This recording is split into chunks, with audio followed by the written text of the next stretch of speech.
Durant les journées des 13 et 14 novembre 2010, le collectif Belgorage s'est rendu en France, à Lyon, afin d'assister au séminaire annuel de l'Observatoire français des tornades et des orages violents, Kérounos. Cette année, le 32e étage de la tour de la Pardieu fut choisi comme lieu pour la réunion, offrant ainsi un cadre prestigieux pour une rencontre entre passionnés d'orage. Le séminaire débuta par ce mot de bienvenue donné par Emmanuel Wesolek, président de l'association Kérounos, qui n'hésita pas d'ailleurs de mentionner la présence de notre collectif en tant que délégation belge pour reprendre ces termes. Dès le début du séminaire, il ne fut que peu de temps pour s'apercevoir du niveau avancé dont il faisait preuve. Cela fut notamment mis en évidence par la recherche et la précision donnée à la plupart des sujets traités. Globalement, la diversité n'a pas fait défaut, de sorte que les exposés furent généralement partagés entre rétrospectives orageuses annuelles, techniques de prévision, études approfondies de certains cas supercellulaires, grélimétrie, recherche pour l'amélioration du réseau de détection d'impact de foudre et projection traditionnelle de vidéos et de photographies de cas marquants. Durant les différentes sessions du séminaire, des pauses étaient également organisées, permettant ainsi d'avoir l'opportunité de rencontrer directement les intervenants qui comptaient quelques grandes personnalités du monde des orages. Parmi ceux-ci était présent Jean Dessens, de l'ANELFA, qui présenta un exposé sur la réflexion et les pistes de recherche concernant l'influence du relief sur la naissance des tornades.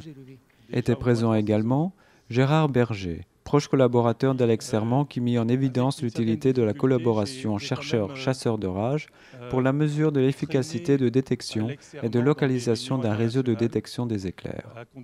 Parmi les différents cas orageux traités durant la réunion, celui du 14 juillet 2010 fut passé minutieusement en revue, apportant ainsi de nouvelles informations concernant le comportement des vents durant cet épisode. Il fut d'ailleurs mis en évidence qu'un phénomène de violentes macro-rafales, générant des micro-rafales en rotor, serait à l'origine de la création des différents couloirs à distance assez régulière dans la région de Ciney et d'Achen. D'autre part, l'accent fut mis sur la vitesse que les vents ont pu atteindre durant cette vague orageuse, certains ayant été mesurés à plus de 180 km/h à la frontière franco-belge. Parmi les projections d'images, de nombreuses photographies et quelques séquences vidéo de cette année furent présentées en mettant en évidence les différents aspects de la prise de vue des orages. Ainsi, les traditionnelles vues de la foudre étaient accompagnées de captures des structures orageuses, comme les arcus, les fractus, les rideaux de pluie, ainsi que les cellules convectives dans leur ensemble. Dans le cas des prises de vue vidéo, quelques timelapses retraçant l'évolution de la convection au sein de cumulonimbus furent notamment proposés. En restant dans le domaine de l'art, Jean-Baptiste Mériot, traqueur d'orage dans le Jura, nous détaillait ses techniques de prise de vue en partageant ses méthodes de chasse, le matériel utilisé, ses moyens de positionnement sur le terrain et d'acquisition d'images, tout en mettant l'accent sur la contribution à la recherche scientifique. Enfin, le séminaire terminé, Emmanuel Wesolek clôtura celui-ci en invitant l'Assemblée à se restaurer avant de reprendre la route du retour.